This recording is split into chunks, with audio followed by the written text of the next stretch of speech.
¿Tú eres periodista? En cada paso, en cada día, la vida es una carrera. Córrela con comodidad. Fábrica de Calzado Rómulo. Más de 3 décadas comprometidos con el bienestar para tus pies. Transportes Especiales ACAR es una empresa que con 18 años de trayectoria cuenta con un amplio parque automotor y una plataforma tecnológica que se ajusta a las necesidades de sus clientes, garantizando la excelente calidad de sus servicios. Una empresa que vela por el bienestar y seguridad de sus empleados y usuarios, comprometida con el cuidado del medio ambiente y el futuro de nuestro país. Transportes Especiales ACAR, logística con sentido ambiental. Tenemos un plan, sembrar 8 millones de árboles y 3 millones de alevinos. Si deseas apoyar estas jornadas, en la página www.vallemasverde.com puedes encontrar más información y cómo participar. Cada semana publicaremos en redes sociales y canales institucionales de la CBC los avances de esta labor. Nuestro compromiso es hacer de nuestro departamento un valle más verde. CBC, más cerca de la gente.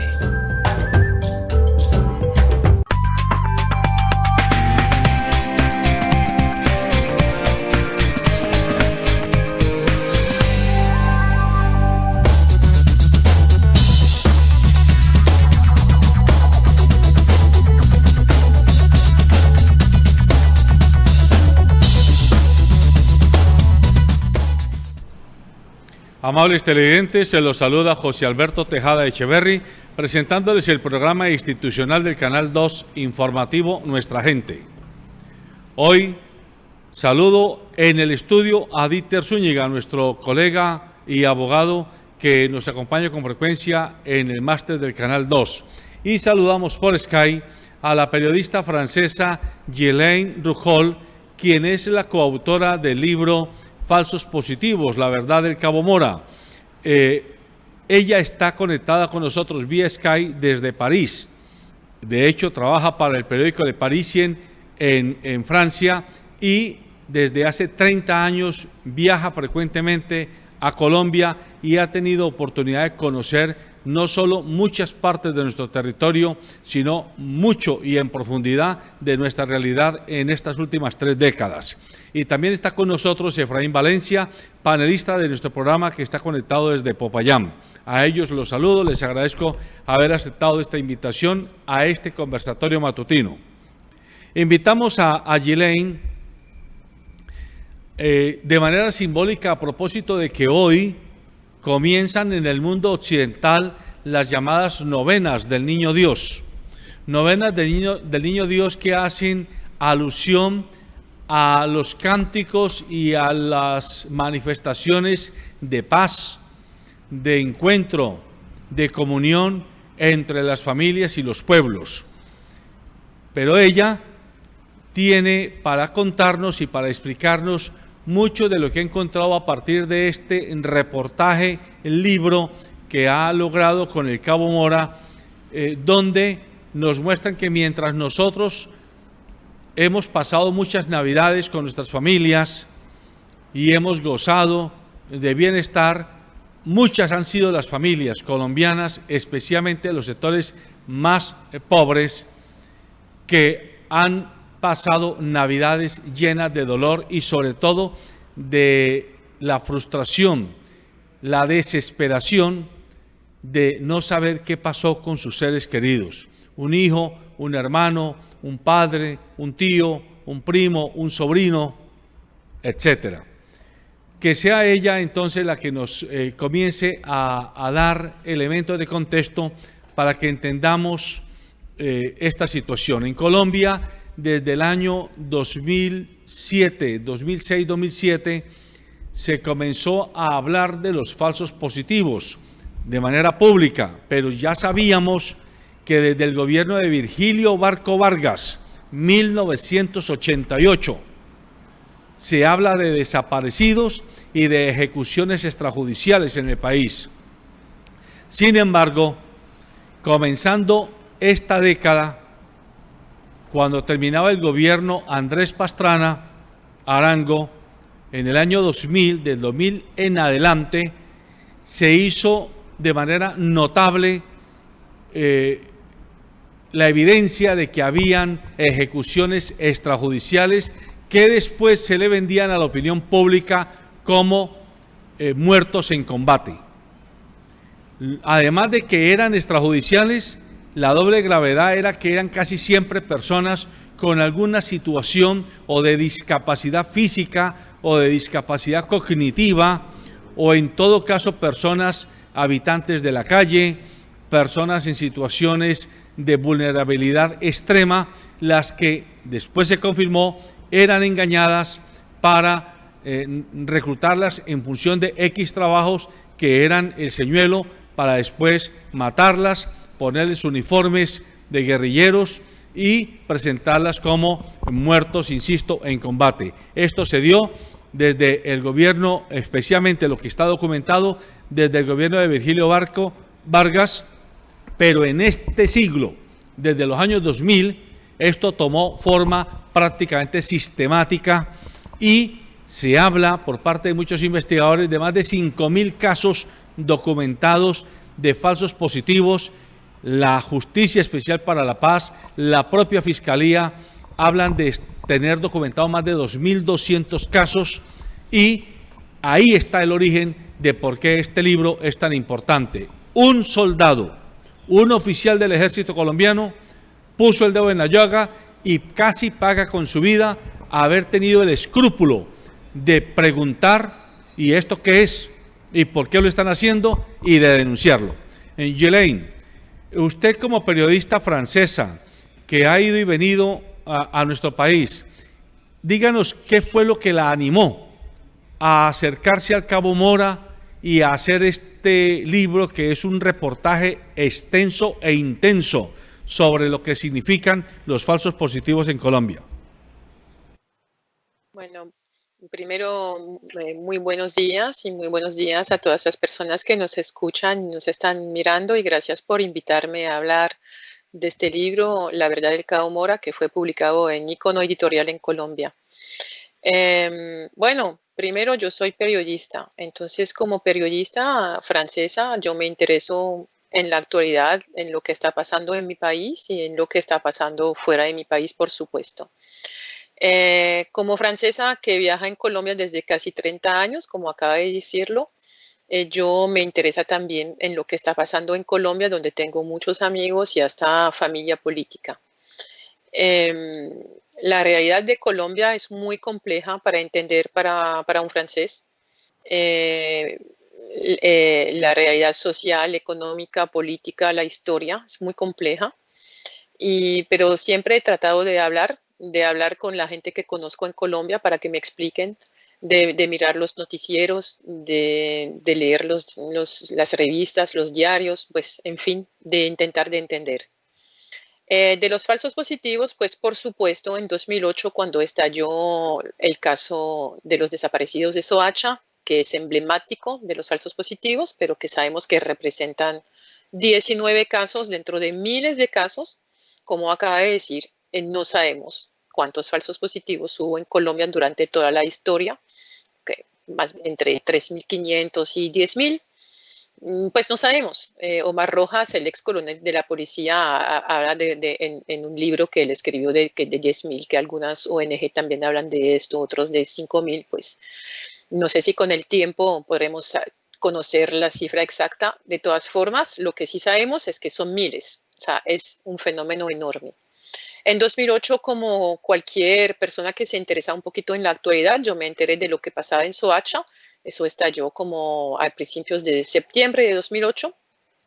Y pues yo leí algunos artículos y ya, pues, para mí durante mucho tiempo los falsos positivos eran los casos de Soacha y punto. Después me di cuenta que no, que había mucho más. Y como me pregunta por qué este libro, de dónde viene este libro, lo que pasa es que en 2019, cuando la JEP empezó a buscar cuerpos en Dabeiba, cuando se empezó a hablar de Dabeiba, entonces yo me interesé un poquito más en este caso preciso de la búsqueda de cuerpos en Dabeiba, y escribí para el diario en el cual trabajo en Francia, que se llama Le Parisien, un artículo que fue publicado un domingo, que es un día de muy buena exposición para nosotros, en la doble página central, o sea, una muy buena exposición sobre la búsqueda de cuerpos en Dabeiba. Por supuesto, el tema, eso era como el pretexto, la actualidad, ¿no? De lo que estaba haciendo la JEP en Dabeiba, pero la idea era más bien contar el fenómeno de los falsos positivos a nuestros lectores. Nuestro diario es un diario generalista. Hace pocos artículos internacional y entonces pocos artículos sobre Colombia y esta realidad de los falsos positivos en Francia no es conocida. O sea, yo tomé el caso de Dabeiba para aprovechar para explicar lo que eran los falsos positivos, lo que son los falsos positivos a nuestros lectores franceses que no saben lo que es. Esta palabra, esta expresión de falsos positivos en Francia no es conocida. Los únicos que conocen falsos positivos son colombianos que viven en Francia o son franceses que son casados con colombianos. ¿Okay? A un francés cualquier y común, si le habla de falso positivo, no sabe lo que es. Si le habla de las ejecuciones extrajudiciales del ejército, pues va a imaginar que es algo como extrajudicial, ¿no? Pero no va a saber tampoco de qué se trata. Y imaginar que hubo miles de civiles que fueron asesinados en Colombia bajo este pretexto de lucha contra las guerrillas, de limpieza social, de desaparecer a gente de izquierda, pues hubo varios motivos durante la historia. Tampoco saben. Entonces, con este pretexto de la búsqueda de cuerpos en Dabeiba, yo escribí sobre los falsos positivos para contar lo que eran y yo me entrevisté con algunas madres de Soacha, que les agradezco mucho a ellas por la confianza que me hicieron contándome su historia y hablándome de sus hijos. Y con ellas yo llegué al Cabo Mora. En esta época el Cabo Mora había sido enviado en una misión, en una comisión, yo creo que se llama, en Francia,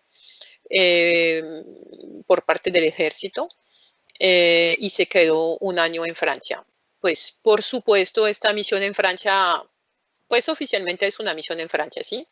Pero cuando yo le pregunté cuántas personas ya habían venido en comisión en Francia como él, yo creo que él es el primero. O sea, fue una manera de salirlo del país, de ponerlo fuera de riesgo, porque desde que él denunció en 2006-2007, vive bajo amenazas de todos tipos.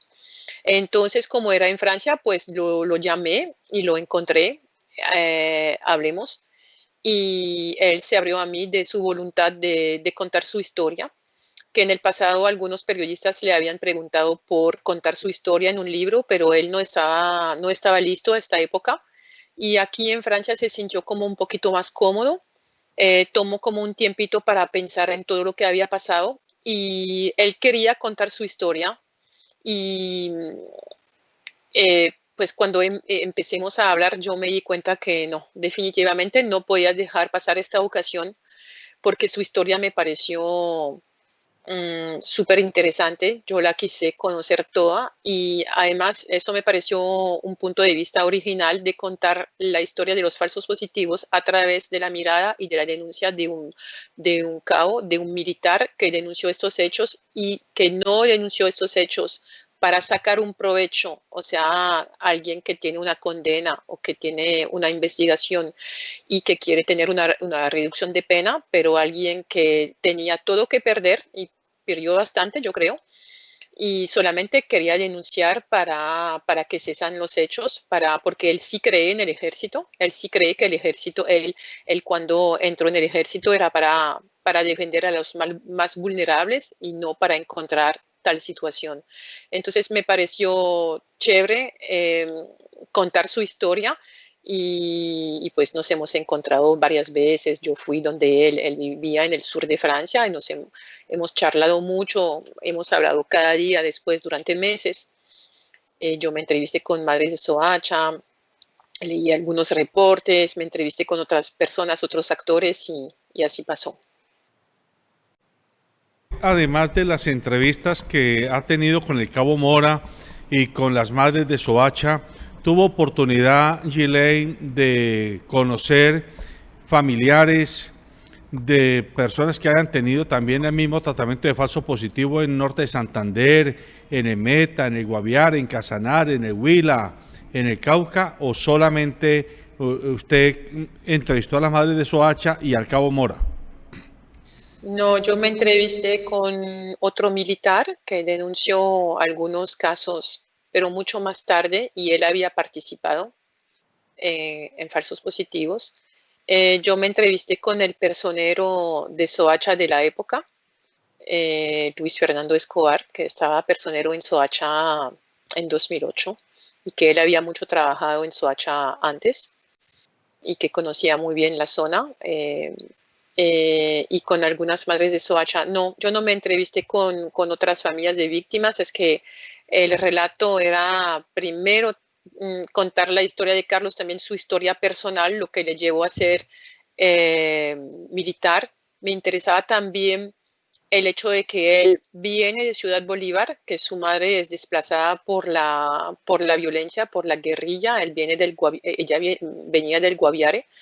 Y me interesaba su historia porque él, finalmente, él hubiera podido ser también una de estas víctimas, o él hubiera podido ser también un falso positivo, porque él venía de Ciudad Bolívar, de bien arriba en Ciudad Bolívar, en un barrio bien peligroso, de una invasión, y finalmente él se volvió militar. También hubiera podido hacer casos de falsos positivos, o sea, que la historia me parece no irónica, pero es que yo pienso también que algunos soldados que cometieron casos de falsos positivos hubieran podido ser las mismas víctimas porque venían del mismo lugar, tenían el mismo perfil, vamos a decir.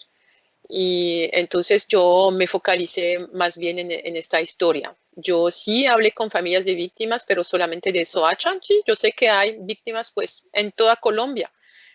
Lo de Soacha fue, como lo dijo un informe de la ONU, yo creo, o de FEDES, yo no me acuerdo, la punta del iceberg. O sea, lo de Soacha solamente permitió hacer conocer al público los casos de falsos positivos, que como acaba de decir, empezaron mucho antes del gobierno de Álvaro Uribe Vélez, mucho antes.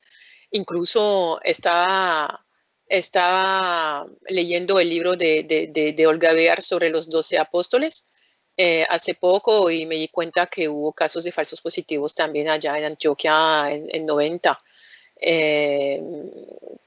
con este grupo de los 12 apóstoles, y eso era para eliminar gente de la Unión Patriótica. Entonces, sí, los falsos positivos es un fenómeno en Colombia que es muy antiguo, que es conocido desde mucho tiempo, pues por la CIA, por el ejército, pero que para el público en general eso salió en 2008, cuando estalló el escándalo de los falsos positivos. Giley, muy buen día, le habla Víctor Zúñiga.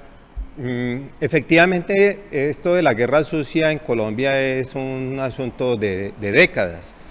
Y hablar de ejecuciones extrajudiciales pues, es un concepto acuñado y establecido jurídicamente de manera internacional, que inclusive es el que aceptan los defensores de derechos humanos.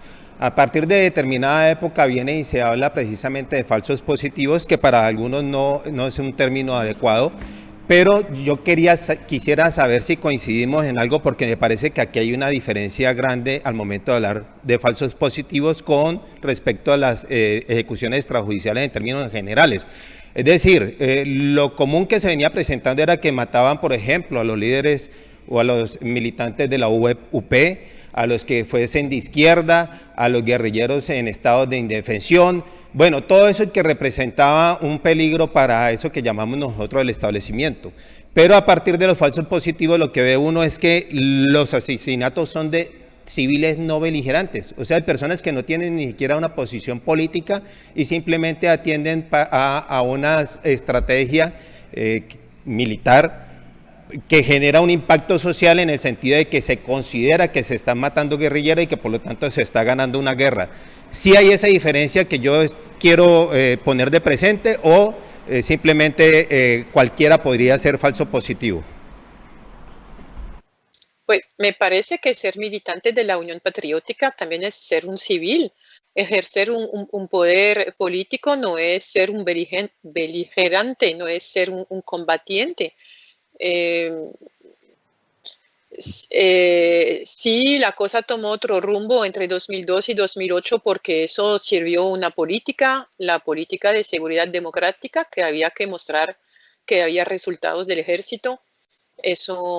Y eran civiles inocentes, pero pues aunque por supuesto yo no estudié ni conozco todos los casos anteriores, claro que no, me parece que también ser sospechado de ser familiar de un guerrillero o de haber, no sé, vendido algo en una tienda o colaborado en alguna forma o de militar en un partido de izquierda, no hace de uno un combatiente, pues a mí me parece. Lo que sí es distinto es que sí, ese término apareció como Carlos me dice que la primera vez que lo escuchó fue en 2008, en 2008, no sé si se pronunció antes. Yo sé que siempre se dice la expresión mal nomada, o no sé cómo dicen ustedes, que es que los mal llamados falsos positivos, pues la verdad yo no sé si son mal llamados así, pues sí, positivo en la jerga militar es las bajas y entonces son falsos positivos porque no eran realmente positivos. Bueno, yo no sé si son mal llamados o no. Lo que sí sé es que eso estalló en los años 2000 y que sí, hubo todo este patrón que se puso en marcha, este patrón de reclutamiento, de acercamiento a estos jóvenes, porque muchas veces eran jóvenes, de poblaciones vulnerables, de sectores de invasiones, de barrios populares. No, yo no escuché decir que había jóvenes que venían de barrios exclusivos del norte de Bogotá. Entonces, la idea era que las familias no iban a poder defenderse a buscar sus desaparecidos, que también, que como en Colombia hay muchos desaparecidos, entonces me imagino que se imaginaban que pues eso iba a pasar, pues desaparecieron y ya, que había como una fatalidad, que las familias, que a veces las mamás o los papás no sabían bien expresarse o escribir o hacer los trámites, lo iban a dejar así. Y la verdad es que, por ejemplo, en Soacha uno ve que las familias cuando se desaparecieron a sus hijos no se unieron primero, o sea, cada uno quedaba con su propio sufrimiento, acurrucaditos en su propio dolor.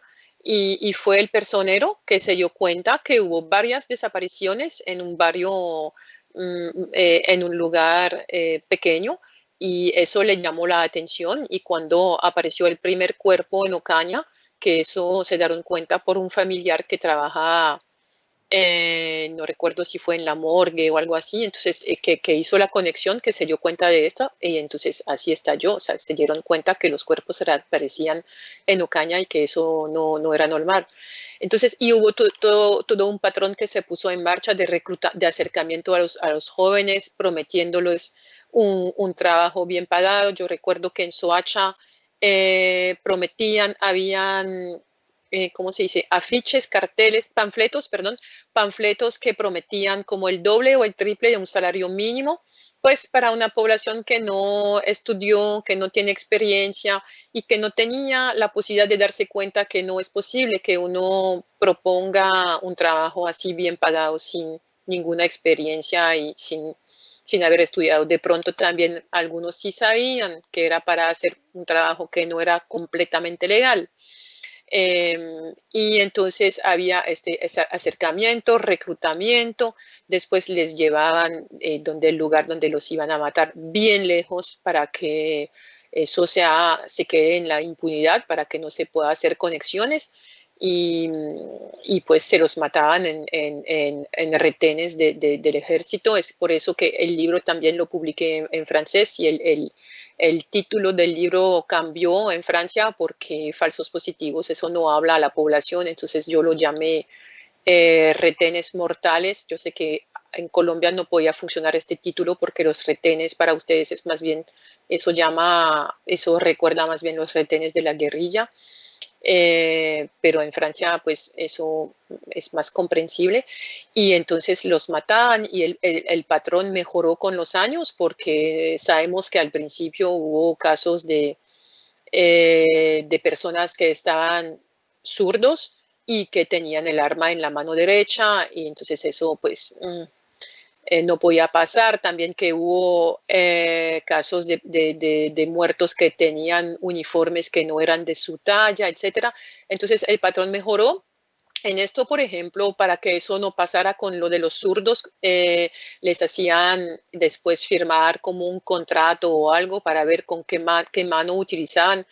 Entonces hubo como un eso se perfeccionó, mejor dicho, este patrón se perfeccionó hasta ser casi perfecto y eso vimos que eso pasó en todo el país, casi en todos los departamentos del país y con las mismas modalidades. Eso da mucho miedo, o sea, uno se da cuenta que no son casos aislados. Y, y pues eso era como un secreto a voces dentro del mismo ejército. Hubo varios militares que lo denunciaron, algunos, no muchos, algunos, porque con este clima de terror no era fácil. Uno tenía que tener mucho coraje para hacerlo, y yo sé que Carlos no fue el único, solamente que me parece que es el único que todavía está hablando y sí, que todavía está hablando y está vivo para decirlo. Es el turno para que Efraín Valencia, nuestro colega, también te haga la pregunta de rigor. Efraín. Sí, José Alberto, un saludo. Gracias por la invitación. Y diciéndote que estoy por Bogotá, acá también averiguando cómo están moviéndose los temas en la Sierra Nevada. Un tema de paramilitares que actualmente se está moviendo complicado, estoy poniéndome al tanto. Pero frente al tema de los falsos positivos, y quiero poner en contexto también a la audiencia y a la doctora y periodista Giuliani, pues yo siempre he tenido mi recelo en estigmatizar a toda la fuerza pública por 1000 efectivos, redondeando un poco más los casos que efectivamente cometieron estos actos atroces. Se han juzgado cerca de 800 militares, redondeando a 1000 militares, 1000 miembros de la fuerza pública, entre militares y policías, que han cometido este tipo de atrocidades. Para unas 5000 víctimas, más o menos, pueden llegar a ser 10.000, como dice la doctora Giuliani, pero siempre me ha gustado abordar el tema desde no estigmatizar a la fuerza pública, porque de los 450.000 efectivos, 1000 efectivos no son sino el 1% de una institución que nos ha protegido y nos da seguridad, aunque existan estas manzanas podridas que efectivamente tienen que ser castigadas. Y en ese sentido, a mi pregunta, poniendo en contexto que siempre he sido defensor de las fuerzas públicas, ¿qué impacto ha tenido este documento, doctora Giuliani, en la opinión pública francesa frente a las Fuerzas Armadas colombianas? ¿O no ha sido muy difundida la información? ¿Y qué impacto político puede tener con el gobierno de Francia frente a una postura al gobierno colombiano? Bueno, el sonido se fue, pero yo creo que sí escuché la pregunta. En la opinión pública francesa no hay ningún impacto porque la gente no sabe. La gente no sabe. Como decía al principio, la gente que sabe de los falsos positivos en Francia es gente que tiene conexión con Colombia, que tiene nexos familiares, que tiene nexos personales. O sea, eso representa una parte ínfima de los franceses. Cada vez que yo conté esta historia a amigos míos, a familiares, a personas que conozco para el trabajo, por ejemplo, cuando yo dije al diario, yo quisiera escribir un artículo sobre lo que está pasando en Dabeiba porque yo quiero contar lo de los falsos positivos, por ejemplo, al director de la publicación del diario en el cual trabajo, que es un diario nacional, que es uno de los primeros diarios en Francia. Él me dijo, ¿y qué son los falsos positivos? Cuéntame. Entonces yo le conté la historia y él me preguntó, sí, y me preguntó, o sea, él no sabía, no se sabe. Claro que hubo algunos artículos que Le Monde, que es un diario muy grande en Francia, tiene una correspondiente en Bogotá que hace muchos artículos, que Le Figaro también tiene páginas internacionales, que hubo también en el diario que se llama La Croix, en Liberación también, que es otro diario. Hubo algunos artículos, pero muy poca gente lo sabe. Fueron como algunos artículos. Entonces, de la opinión pública francesa, pues reacción no hay. Y del gobierno francés, pues la verdad, no sé. Yo nunca he escuchado hablar de esto de manera pública. Nunca. Lo que sí sé es que yo creo que actualmente hay un movimiento también porque hay muchos colombianos que viven fuera del país. Sí, yo creo que son 5 millones de colombianos que viven a través del mundo y dentro de estos 5 millones, por supuesto, hay una parte en Francia, en Italia, en España, en Suiza, etcétera. Y yo creo que actualmente hay un movimiento en Europa por parte de muchos colombianos que viven acá para que estas cosas sean conocidas aquí. Lo mismo, por ejemplo, con las matanzas de los líderes sociales, defensores de derechos humanos, medios ambiente y todo esto que hay actualmente en Colombia desde el proceso de paz. Y yo pienso que hay este movimiento pues, a mi nivel, el libro lo publiqué en francés, ya salió hace algunos días. Yo sé que hay un documental que va a salir en Suiza, pero que va a ser difundido en varios países de Europa, que es en español, pero con subtítulos francés e inglés sobre los casos de falsos positivos, enfocándose en Soacha y en la historia del Cabo Mora. Se llama Hijos del Viento, yo creo. Es hecho por un colombiano que vive en Suiza. También pues es otra cosa, pero la primera temporada de Matarife va a salir en francés dentro de algunos meses. Y yo pienso que hay actualmente en Europa un movimiento con los colombianos que intentan hacer salir del país estos hechos para que sean conocidos del público. Lo de las Fuerzas Armadas, pues te aclaro que Carlos todavía sigue en el ejército. Él todavía cree mucho en el ejército. Él no dice que el ejército está podrido. Él no dice esto. Él dice que cuando hay tales hechos que se cometen, deben ser juzgados y pues yo opino lo mismo. Te voy a contar que hace muchos años, yo puse una denuncia aquí en la Embajada de Francia por unos hechos criminales que no tienen nada que ver con los falsos positivos.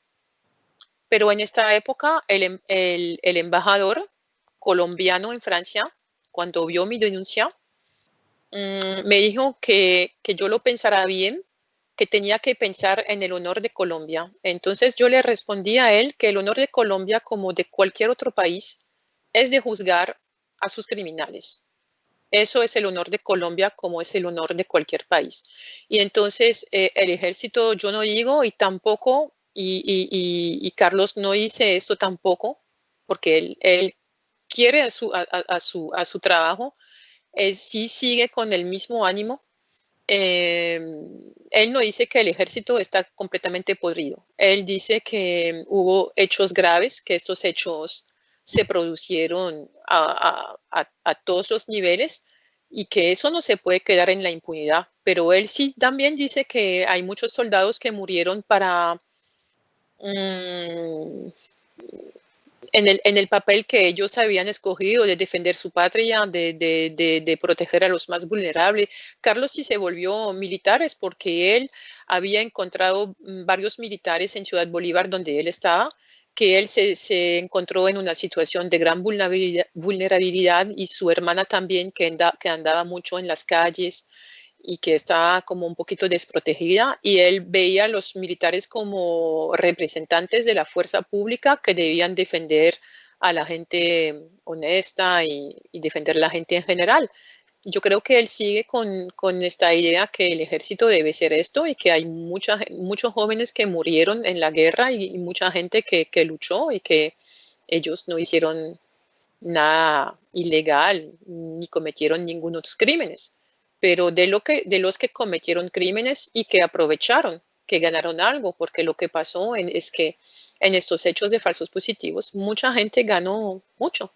Ganaron plata, los altos mandos, ganaron ascensos, ganaron cursos en el extranjero, ganaron felicitaciones.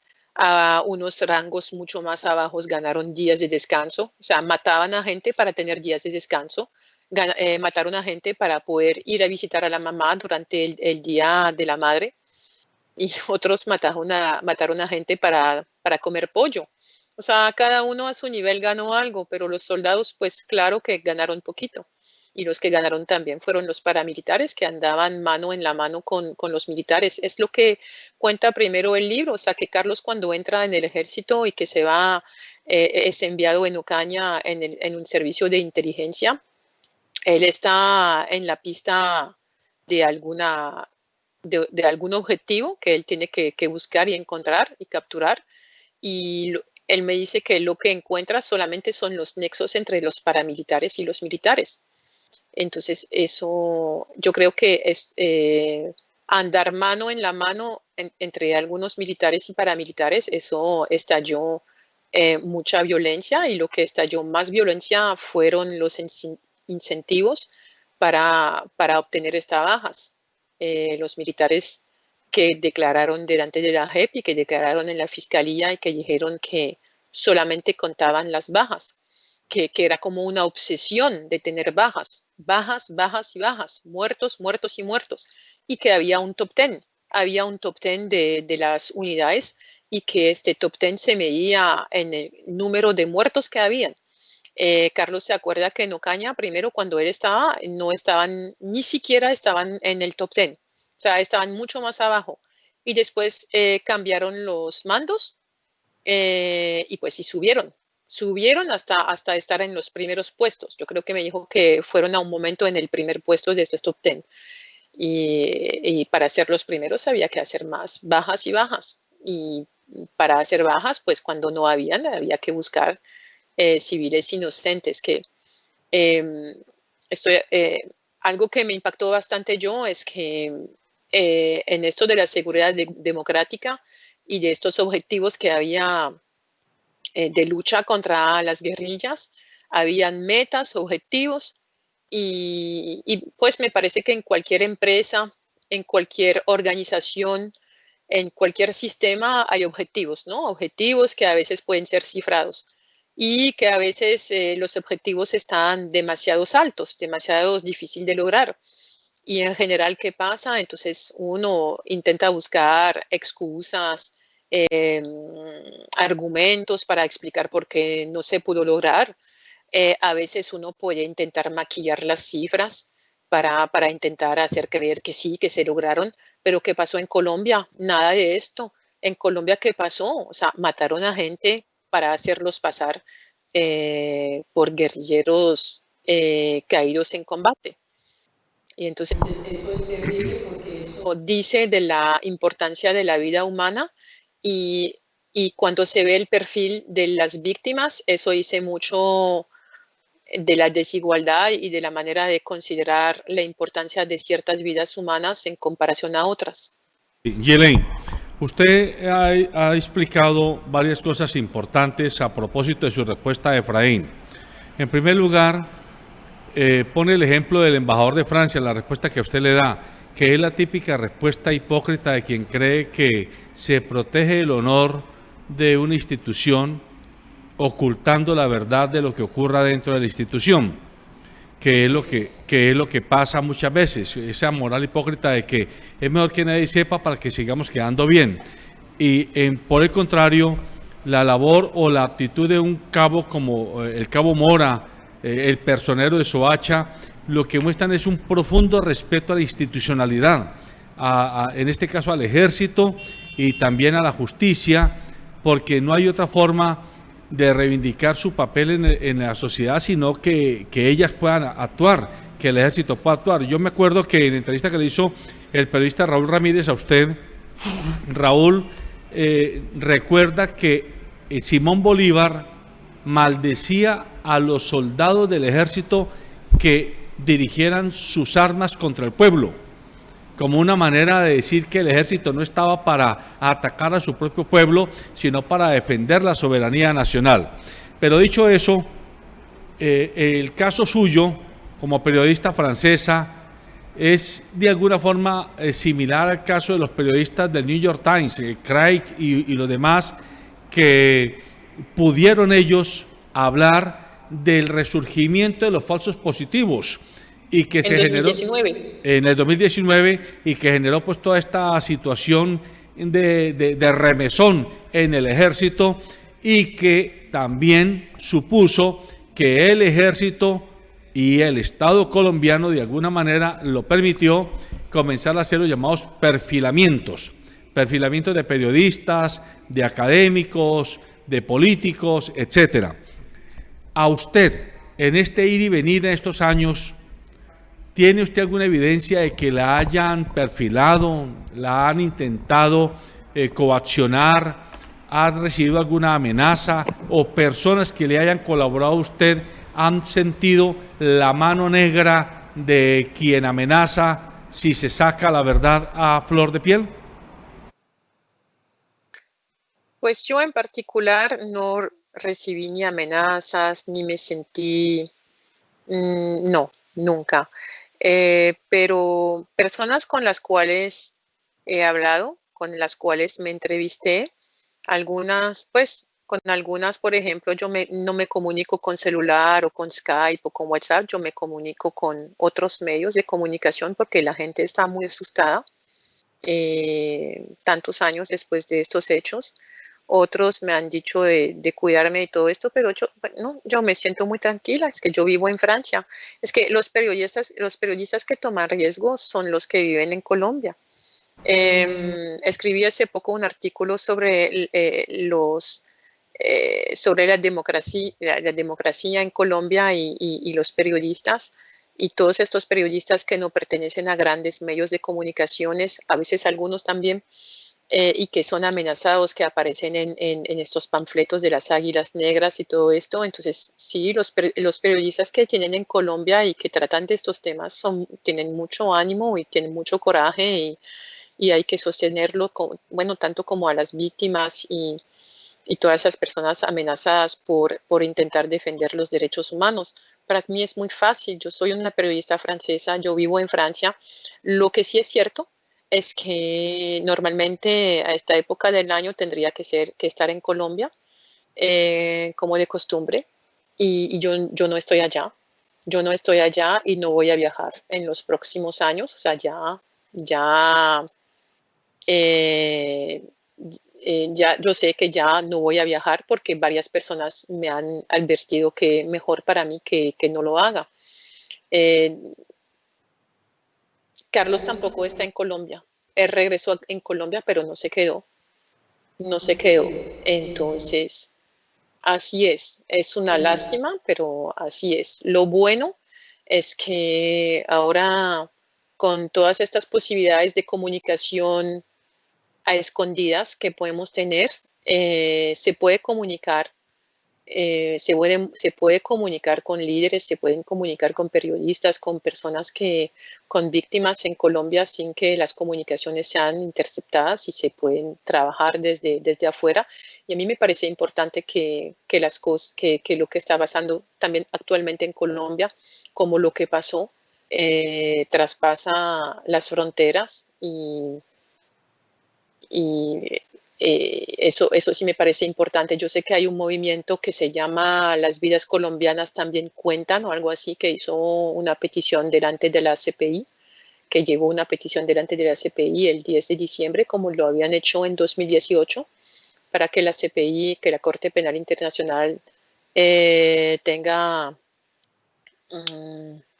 como una vigilancia, no sé cómo decirlo, pues, que echen los ojos en Colombia sobre todo lo que está pasando, y me parece bien que eso salga de Colombia.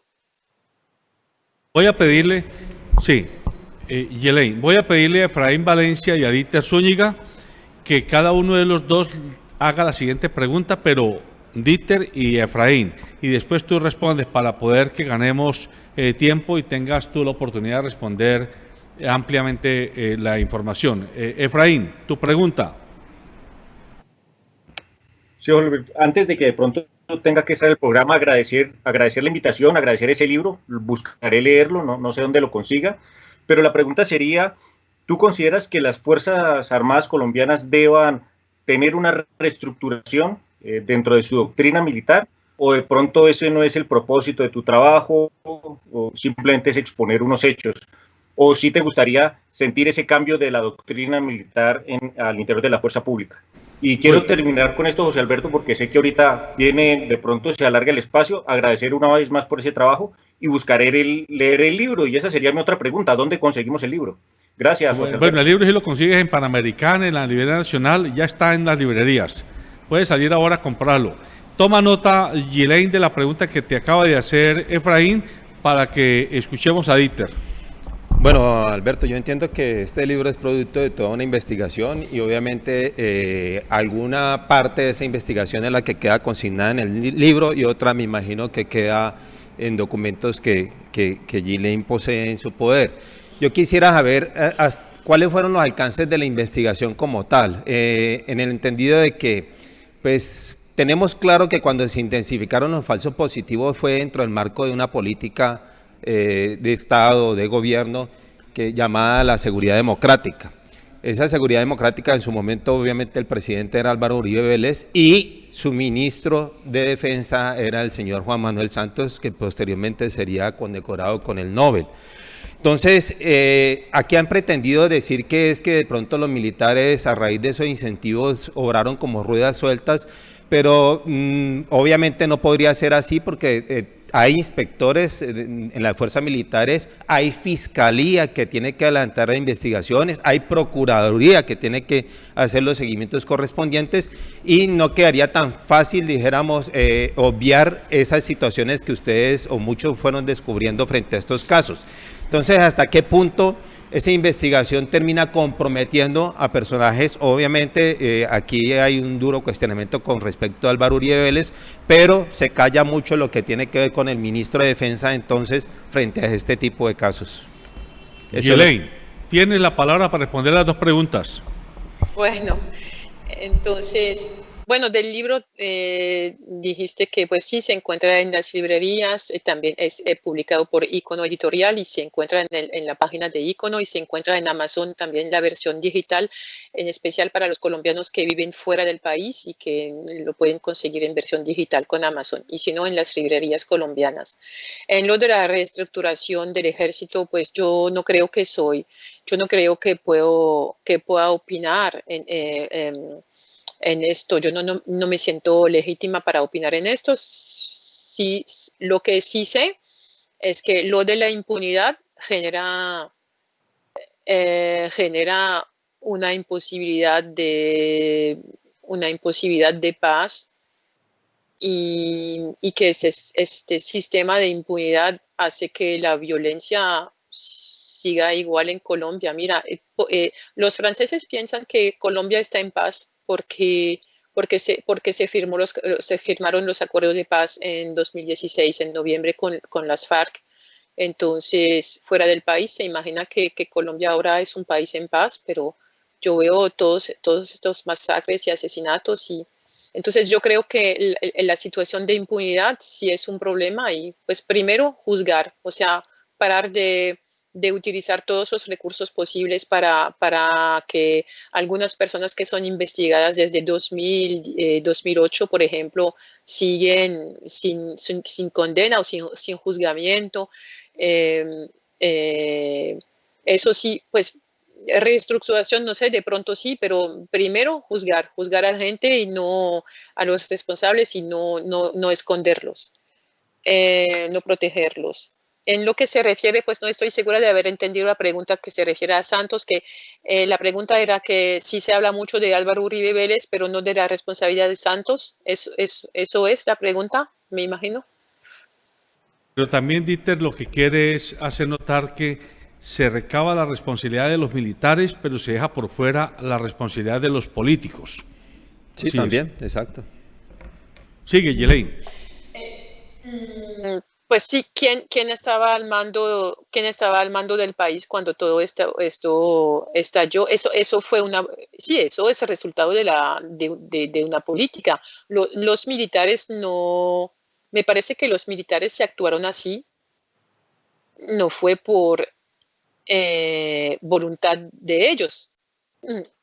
Lo hicieron, aprovecharon, pero hubo incentivos después del Boina y todo esto, hubo incentivos, hubo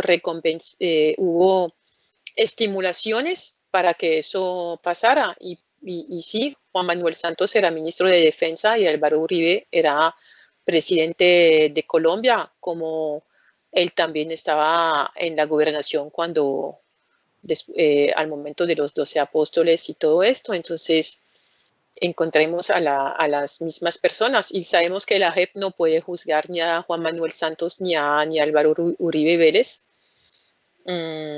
pero sí ellos tendrían que responder de esto, a mí me parece. Efraín, de nuevo usted, el siguiente. ¿Aló? ¿Sí me escuchan? Sí. Vale. Sí, José Alberto, como te digo, a mí me gusta siempre poner en contexto, porque si bien Álvaro Uribe Vélez no es un santo de mi devoción, y estoy seguro que se van en algún momento a abrir las cartas frente a sus nexos con los paramilitares, que algo nos comentaba la doctora Yulaine sobre ese vínculo que había entre militares y paramilitares. Estoy seguro que de esa responsabilidad Álvaro Uribe no se salva. Sí me gusta poner en contexto, y es que el número de operativos militares aumentó durante la seguridad democrática, lo que hace que también aumente las posibilidades de que hubiesen falsos positivos. Estamos hablando de que de 1.200 operativos que se hacía el año al interior de la fuerza pública, pasamos a hacer 9.000 operativos al año durante la seguridad democrática. Y esto no es para defender a Uribe porque no creo que sea un buen elemento para la política ni para la sociedad, pero sí es importante que la opinión que ha estado tan bombardeada de información, la opinión pública que nos escucha ahora, que ha estado tan bombardeada de información, entienda que las Fuerzas Armadas pues cumplen su labor, y que si hubo más casos durante el periodo de Álvaro Uribe Vélez, necesariamente no fue por los incentivos que se dio, sino porque también aumentaron el número de operativos militares que se hacían por año. 1.200 que se hacían antes de la seguridad democrática, operativos al año, pasamos a hacer 9.000 operativos al año. Como te digo, no es desconociendo un trabajo valioso que valoro y agradezco a la periodista, y a todos los periodistas de este país que indiscutiblemente están siendo saboteados por una pequeña élite, un grupúsculo de gente que no quiere que se sepa la verdad. Siempre me gusta poner en contexto porque no hago parte, o quiero oponerme a todo ese pequeño grupo también político que quiere desestabilizar un gobierno o desestabilizar todas unas fuerzas armadas por pretensiones personales. Me gusta llevar a contexto todo el tema de los falsos positivos. Pero en ese sentido la pregunta es, doctora Yulaine, bueno, voy a dejar la pregunta más abierta porque no es fácil, no quisiera hablar de muchas cosas. ¿Usted ve oportunidad para el pueblo colombiano? ¿Cree que la gente es consciente de lo que ha pasado? O sea, la opinión pública colombiana es consciente de lo que ha pasado, tus amigos, con la gente que conversas, que la opinión pública colombiana tenemos todos la fuerza suficiente para lograr que este país cambie, o las élites de este país son lo suficientemente fuertes para mantener todo en secreto y que nunca haya justicia. ¿Cuál es tu impresión de la fuerza de la opinión pública en Colombia? Yelaine, permíteme que Dieter te haga la siguiente pregunta para que respondas las dos. No, Alberto, primero yo sí quiero hacer una réplica a las palabras de Efraín porque me parecen completamente desacertadas. Es decir, creo que la forma en que se llevaron a cabo los falsos positivos no implican claramente cuál era la intencionalidad de ellos, y no estaban de pronto para nada enmarcados frente a unas operaciones militares que querían acabar con una guerrilla realmente.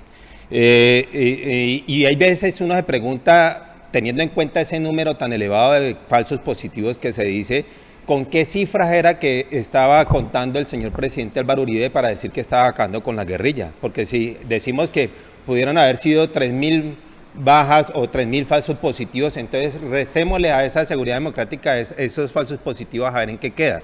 Entonces a mí me parece que es desafortunado pretender de que cuando se habla con la realidad, se muestra lo escabroso de toda esta situación, se piense que se esté estigmatizando al ejército y eso no es así. O sea, se está hablando de una realidad. La pregunta. Bueno, la pregunta mía era, doctora, ¿usted cómo ve la situación ahora con la JEP? ¿Cree que se están dando resultados positivos en este macroproceso número 3 que tiene que ver con los falsos positivos? ¿Se está revelando allí toda la verdad sobre la magnitud de estos asesinatos y podemos aspirar a tener resultados positivos frente a las condenas que ello implique? Giley. Bueno, mencionaste lo de los operativos que fueron mucho más importantes y que por esta razón, como pasaron a 9.000 operativos más o menos al año, entonces había más riesgos de que hayan falsos positivos. Pues yo no comparto mucho esto, y porque si hablamos de gente que está matado en combate, pero que se hubiera podido hacer de otra forma, que serían como errores de táctica o no sé qué, lo podría entender. Pero cuando hablamos de gente que vamos a buscar donde ellos viven, que les engañamos, que le hacemos caer en una trampa y que los matamos y que los disfrazamos de guerrilleros, eso no tiene nada que ver con el número de operaciones que hubo, porque eso es un acto, no es un error, no es... sí, no es un error, es un acto es algo muy activo, o sea, que yo voy a hacer esto, y eso no tiene que ver con las operaciones, pues a mí me parece. Si la población se dio cuenta de la magnitud o cómo lo perciben, pues yo no puedo hablar sobre lo que opinan los colombianos en general, y pues eso no es como una masa uniforme. La impresión que tuve a veces es que eso fue como, ay, no encuentro la palabra, que eso no, a veces no fue tanto tomado en cuenta como si el hecho de que hubo algo de limpieza social era menos grave. Aunque pues a mí me parece más grave aún, pero a veces tuve la impresión que en cierta categoría de la población es como si eso fuera menos importante. Incluso te aclaro que a la ocasión de un artículo que publiqué cuando pusieron casa por cárcel a Álvaro Uribe en agosto de 2020, yo recibí una carta de un periodista colombiano exiliado en Francia desde muchos años y que no estaba de acuerdo con algunas cosas que había en el artículo. Entonces yo le respondí, él me respondió porque yo hablaba de los falsos positivos y él me dijo que falsos positivos había sido 5 en la historia de Colombia, que eso era muy grave, pero que eran 5 casos de Soacha. Entonces me parece aterrador que un periodista colombiano pueda hablar de 5 casos de falsos positivos refiriéndose a los casos de Soacha, que fueron 19, y además como si los falsos positivos eran solamente los casos de Soacha, que solamente fueron los casos que permitieron sacar a luz estos hechos. De la JEP, pues igual, yo tengo solamente mi mirada de periodista francesa en el extranjero. Pues yo quiero tener fe en la JEP. Yo quiero tener fe en la JEP, que me parece que hubo muchos ataques contra la JEP. Espero que habría que apoyar a la JEP.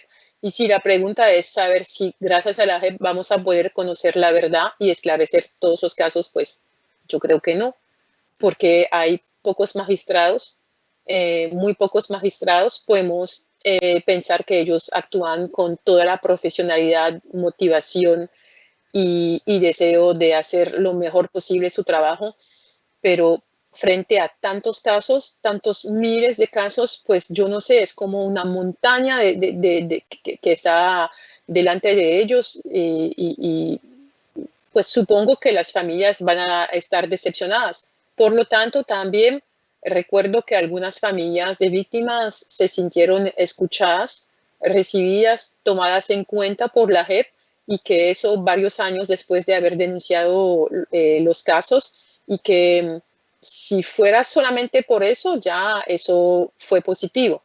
Ojalá ellos puedan sacar a luz hechos concretos, ojalá que sí.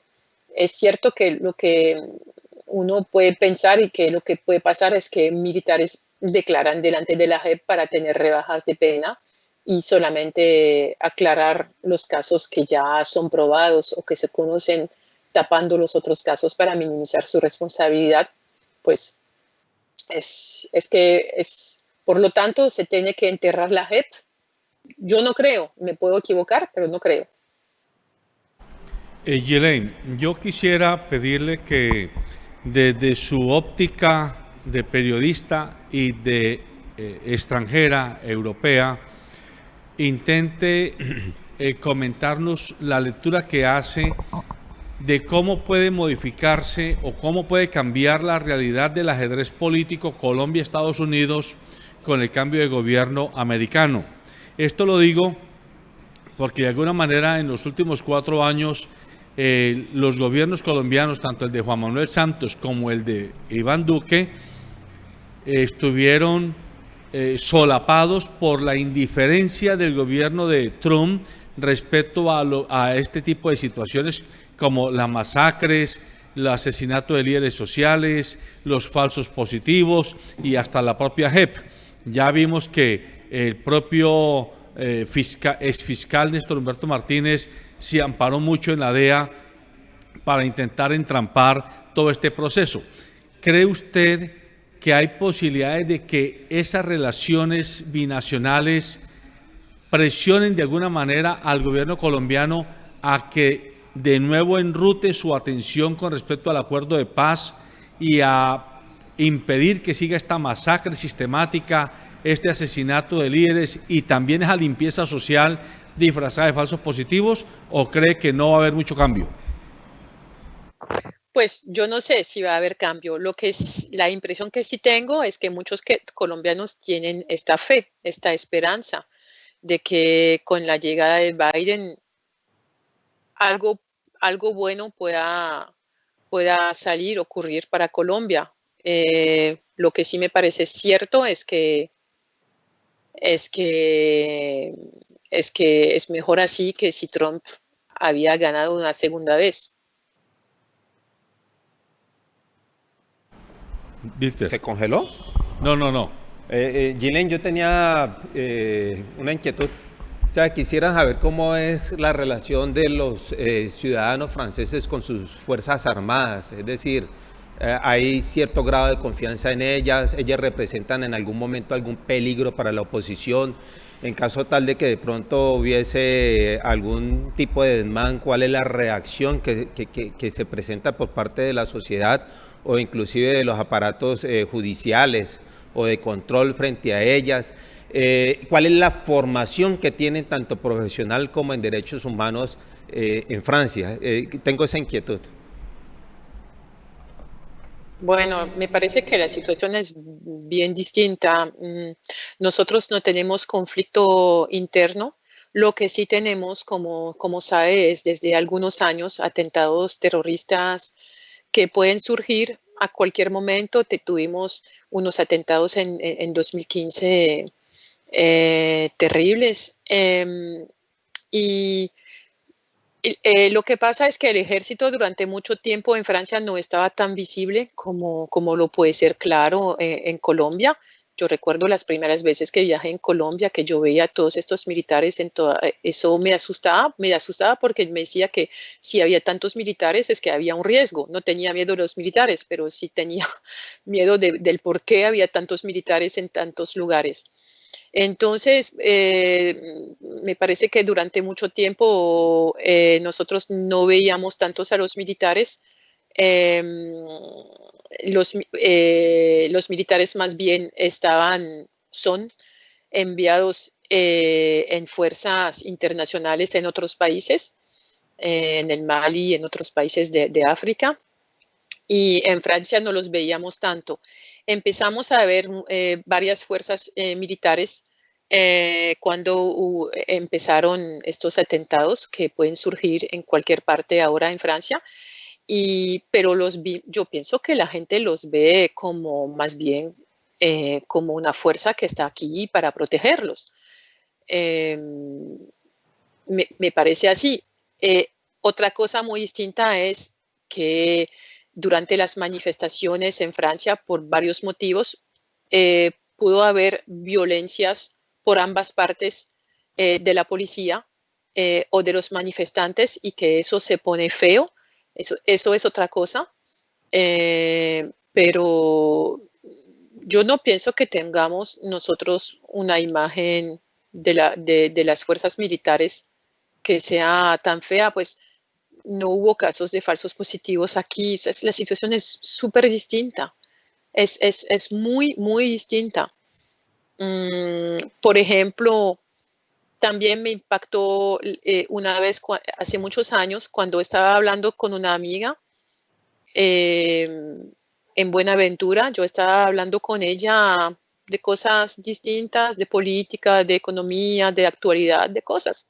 Y había un militar cerca de nosotros y ella me dijo: cállate, cállate, que no hables delante de él. O sea, estaba como asustada con la idea que él nos podía escuchar, y a mí no me importaba, porque a mí no me importa hablar delante de un militar. ¿Qué importancia?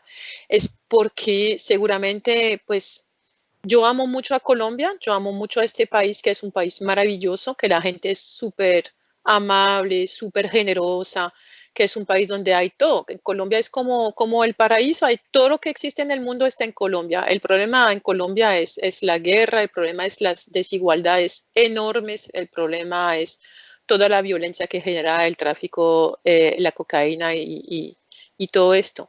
Pero sí, yo sé que tengo la suerte de vivir en un país donde la libertad de expresión sí la tenemos, y podemos expresar nuestras ideas políticas sin que pase nada, y podemos hablar delante de un militar y no hay problema. Entonces yo creo que la visión sí de pronto es distinta. Yo me acuerdo también que Carlos me había contado que en Ocaña, en estos años de 2007 y 2008, la violencia era tal que a un momento en el pueblo temían más a las Fuerzas Armadas que a los mismos grupos ilegales. Temían más a las Fuerzas Armadas cuando habían todos estos casos de falsos positivos, porque la población sí sabía que el ejército podía ser peligroso. Entonces, la situación es muy distinta aquí, muy distinta. Sí. Efraín Valencia, tu pregunta antes de que te vayas.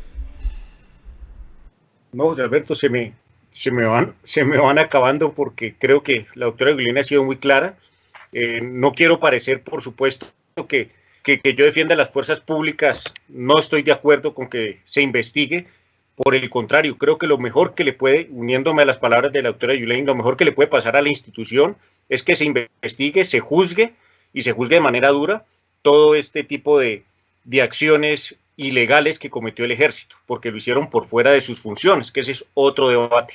Entonces no tengo más que agradecerle, de verdad, José Alberto. No se me ocurre otra pregunta que pueda ser importante o interesante, así que prefiero no hacerla, y prefiero terminar agradeciéndole por el libro, diciéndole que me uno a sus palabras de que esto debe ser investigado y juzgado, y no me cabe duda que periodistas como usted es la que ayuda a que esta verdad salga a la luz para que sea investigada y juzgada. Muchas gracias. Bien. Ghislaine, antes de que continuemos, vamos a darle paso a nuestro periodista Santiago Ocampo para que nos dé reporte de redes sociales, y pasamos contigo para cerrar en la parte final del programa. Los saludo desde las instalaciones de Secan Estéreo con el reporte de redes sociales. Inicio con este comentario. La combinación de abusos, maltrato, machismo y violencia con la pobreza y la falta de educación son detonantes en este tipo de atrocidades. No es una justificación, pero muchos soldados salen del ejército convertidos en máquinas de matar con sed de venganza. Sigo con el siguiente comentario. Discrepo. Esto a propósito de lo que decía uno de nuestros panelistas. No se trata de manzanas podridas, es una formación sistemática para asesinar, para irrespetar los derechos humanos y la vida, la fuerza pública, da miedo, no protección. Escuchemos a propósito de esto el siguiente audio. Buenos días. Felicitaciones al Canal 2, a don José Tejada de Dicter Zúñiga por tan excelente invitada. Y sobre todo muchas gracias a Ghislaine por esa labor de dar a conocer en Francia y en el mundo las atrocidades que comete el Estado colombiano contra sus ciudadanos. Es perentorio que los colombianos conozcamos esas denuncias, el contenido del libro del Cabo Mora. Y también enviarle desde acá unas felicitaciones al Cabo Mora, un militar que se opuso, que no cometió esas atrocidades. Ese tipo de militares es que necesita Colombia. Muchas gracias, saludos a Ghislaine y saludos al Canal 2 y felicitaciones. Muy bien, continuamos con el comentario de la cuenta Despierta Pueblo. Las ejecuciones extrajudiciales nunca han cesado desde el 2000, cuando asumió el uribismo. Recordemos que a partir de allí, los presidentes que han gobernado son de línea uribista.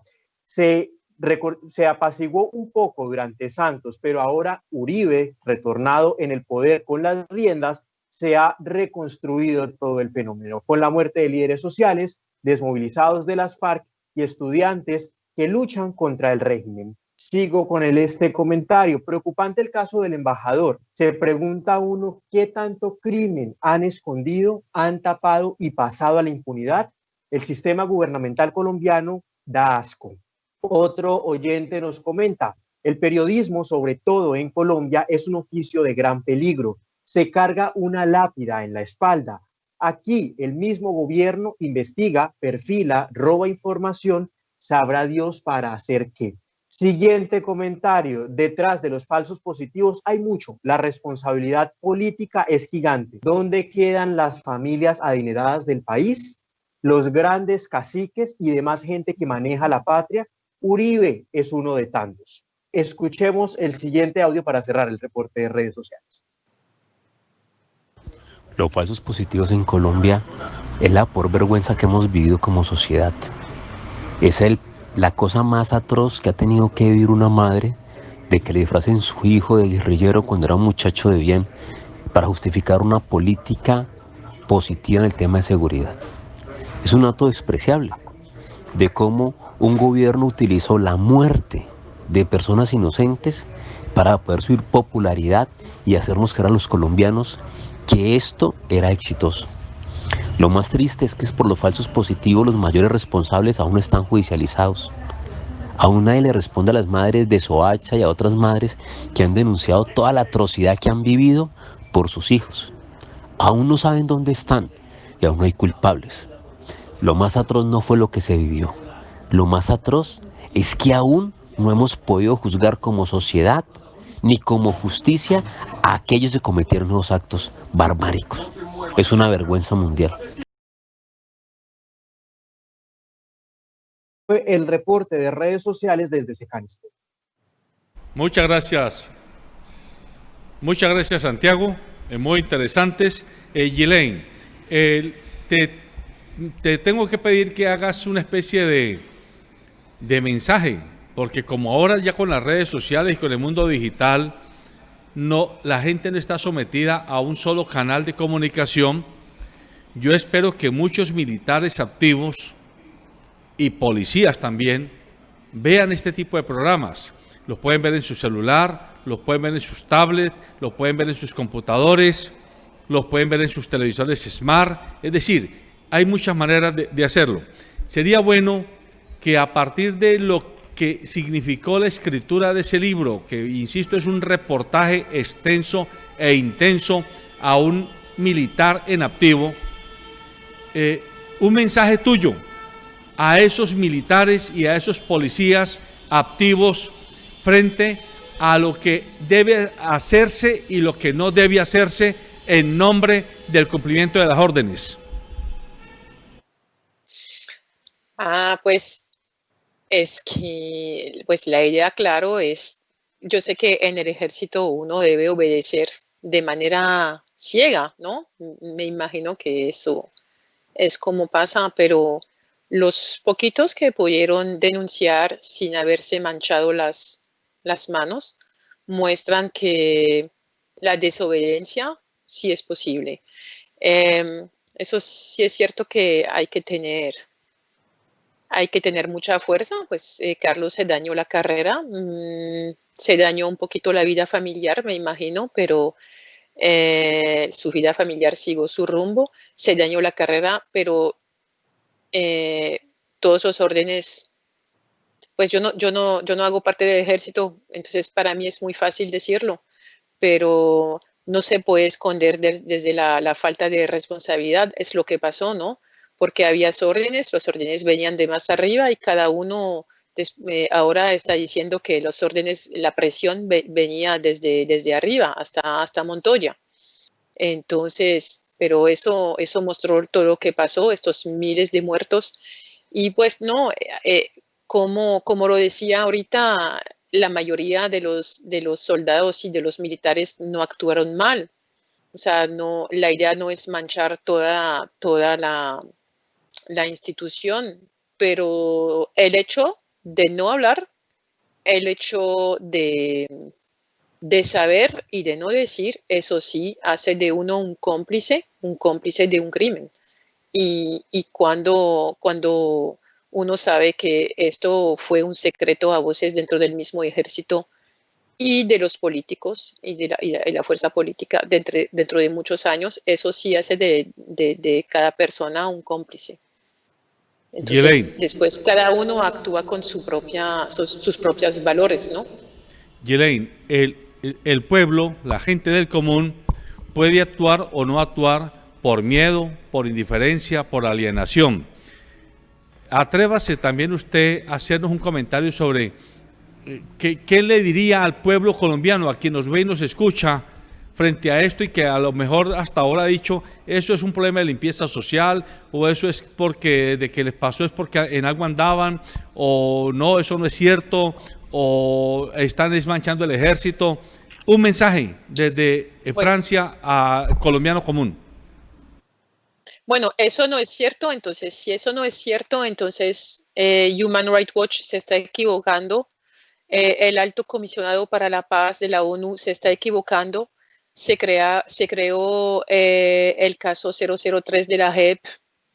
No se sabe el por qué. Entonces, no, uno no puede decir que eso no es cierto, como ahorita lo decía de este periodista que me dijo que hubo 5 casos de falsos positivos, que cuando él me escribió esto, yo paré de responderle porque no podía perder mi tiempo. Eso sí, sabemos que es cierto, no es un rumor, no es, eso sí es cierto. De la gente que no actúa por terror, pues yo lo entiendo. Mira que yo lo entiendo porque uno no puede reprochar a otra persona de querer proteger a su familia, a sus seres queridos, porque pues, y eso pasó con Carlos también. Él se cayó durante algunos meses cuando se fue de Ocaña porque el coronel le amenazó toda la familia, le dijo que iba a matar toda la familia.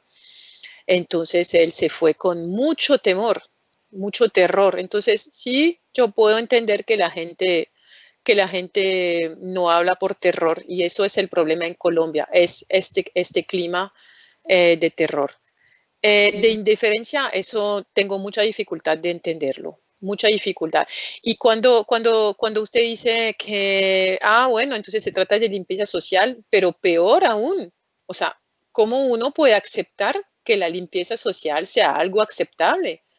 Eso significa que hemos interiorizado el hecho de que los desechables, que la gente de la calle, que las prostitutas, que los que toman drogas, que los que no tienen trabajo, que los que de pronto robaron, no sé, merecen la muerte. Yo creo que la pena de muerte no existe en Colombia. Yo creo que la pena de muerte no existe en Colombia desde mucho antes que en Francia, eso... paramos con la pena de muerte en 81, que en Colombia ya no había pena de muerte. Yo no sé desde cuánto tiempo, pero yo creo que es mucho anterior.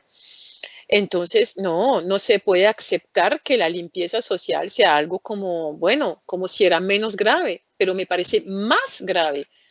me parece más grave aún porque son las personas más vulnerables que necesitan más apoyo y cuidado.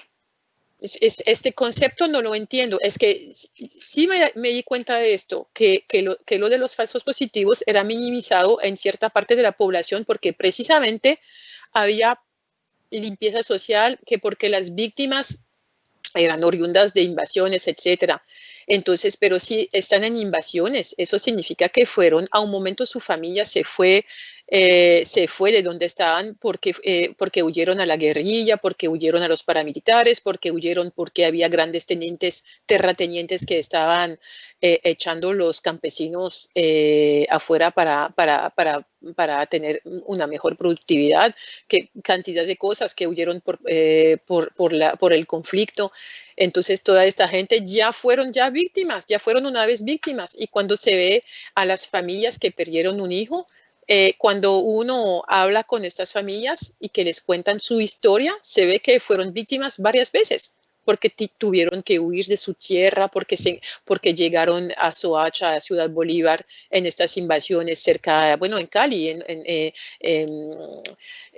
estas invasiones lejos de su tierra. Entonces no tenían para producir, no tenían para cultivar, entonces se fueron a pedir limosna, a trabajar en las calles, los chicos desescolarizados y todo esto. Entonces ya fueron varias veces víctimas, y por eso necesitan más apoyo, más atención aún. Entonces, lo de la limpieza social no puede ser como algo que es más excusable.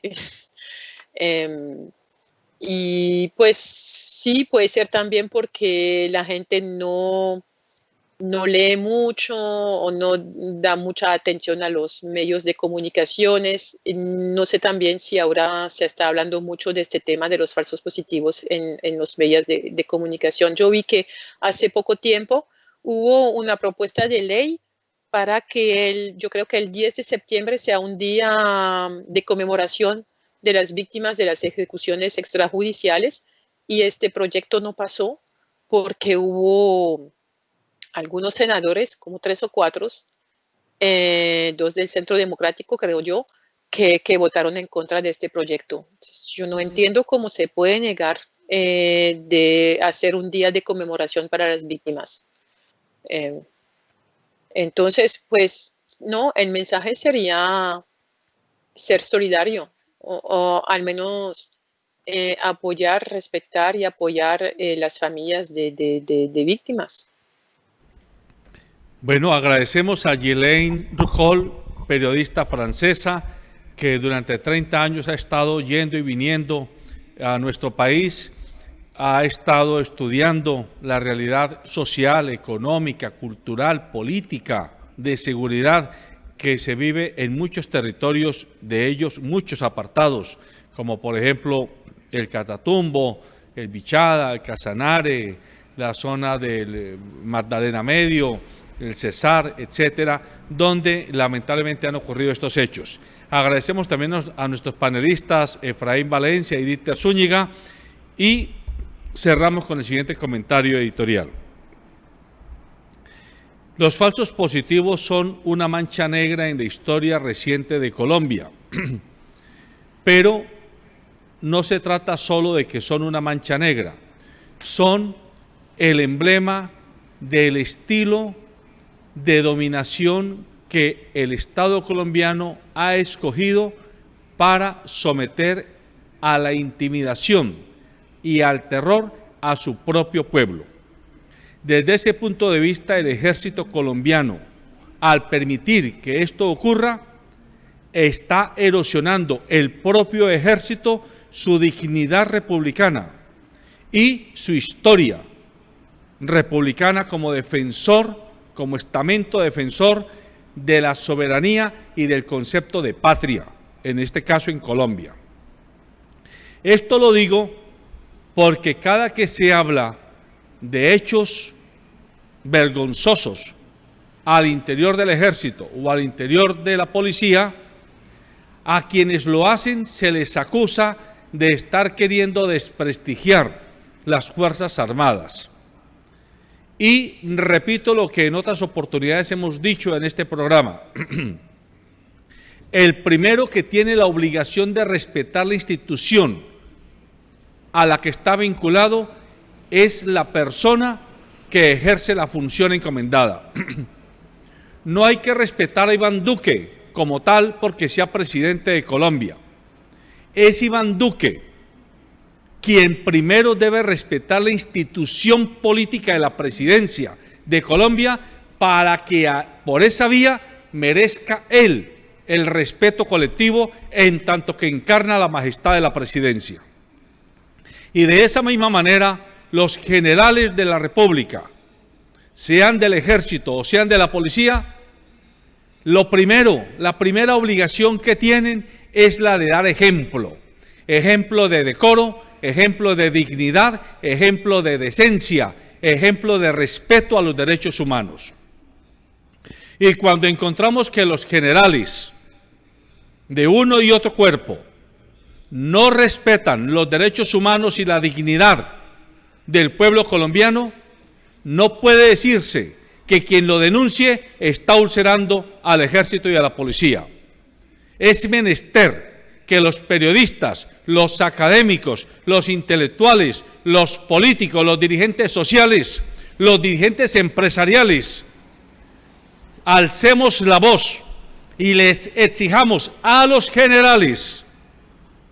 Esto no hay que exigirlo en abstracto. Al ejército le pedimos, no señor, el ejército no se manda porque hay una nube que lo manda. El ejército encarna su poder a través de los generales y a través de los coroneles. Y ellos son los primeros que están obligados a ponerle la cara al país. Lo que ha ocurrido en Colombia en los últimos años, que lamentablemente se acrecentó desde los años 2000 hacia acá, pero que viene ocurriendo desde el gobierno de Belisario Betancur, desde los años 1983-84, cuando el primer proceso fallido de paz con las extintas FARC. Desde allí comenzó una política sistemática de atacar al enemigo interno, y enemigo interno se considera a quien hable voz en alto frente a un militar o frente a un policía y entonces se haga sujeto de sospecha y sujeto de posible intimidación y exterminio. Eso es lo que ha pasado en Colombia. Y esto hay que decirlo así, clarito, porque si lo decimos en abstracto, volvemos a hacer lo que el flamante embajador de Colombia en Francia le contestó a la periodista que hoy entrevistamos. Es que usted se da cuenta que si denuncia afecta el honor de Colombia. ¡Qué desvergonzado embajador! ¡Qué desvergonzada clase política! ¡Qué desvergonzada clase dirigente que cree que ocultando debajo de las cobijas o debajo de las alfombras las vergüenzas de esta ignominia están enalteciendo el nombre de Colombia en el concierto internacional y de cara a sus ciudadanos? Recordemos que el pastor Niemöller, alemán luterano, que era afecto a Hitler en los años 37 del siglo pasado, cuando vio que Hitler comenzó a hacer lo que hizo con los comunistas, con los sindicalistas, con los judíos, etcétera, él escribió en su discurso o hizo su discurso que después se convirtió en un poema, y allí hay que recordarlo a quienes hoy, siendo también pobres de solemnidad, o clase trabajadora, o clase media, o ciudadanos y ciudadanas de bien, dicen, eso a mí no me importa porque yo soy persona de bien. Atención, recordemos lo que nos dijo este pastor alemán ya el siglo pasado cuando vio lo que estaba ocurriendo con Hitler. Primero vinieron a buscar a los comunistas y no dije nada porque yo no era comunista. Luego vinieron por los judíos y no dije nada porque yo no era judío. Luego vinieron por los sindicalistas y no dije nada porque yo no era sindicalista. Luego vinieron por los católicos y no dije nada porque yo era protestante. Luego vinieron por mí. Pero entonces ya no quedaba nadie que dijera nada. Eso es lo que le espera a un pueblo indolente con la causa colectiva. Tenemos que defender el derecho a vivir de todos, bajo el mismo sol y sobre la misma tierra. Buenos días.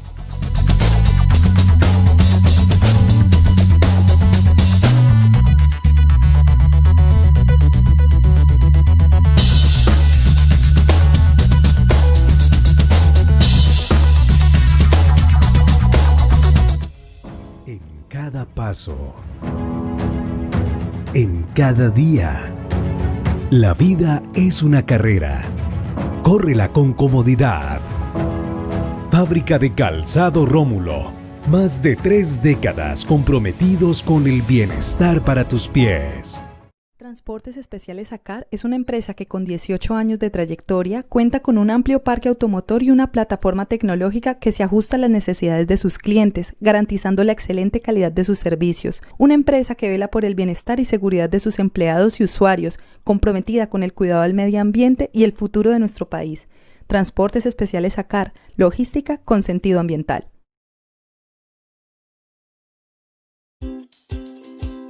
De tal palo, tal astilla. El buen ejemplo es la mejor manera de enseñar. Recuerda mantener las medidas de bioseguridad. Solo así podrás evitar la propagación del COVID-19. Guardianes somos todos. Un mensaje de la Alcaldía de Santiago de Cali.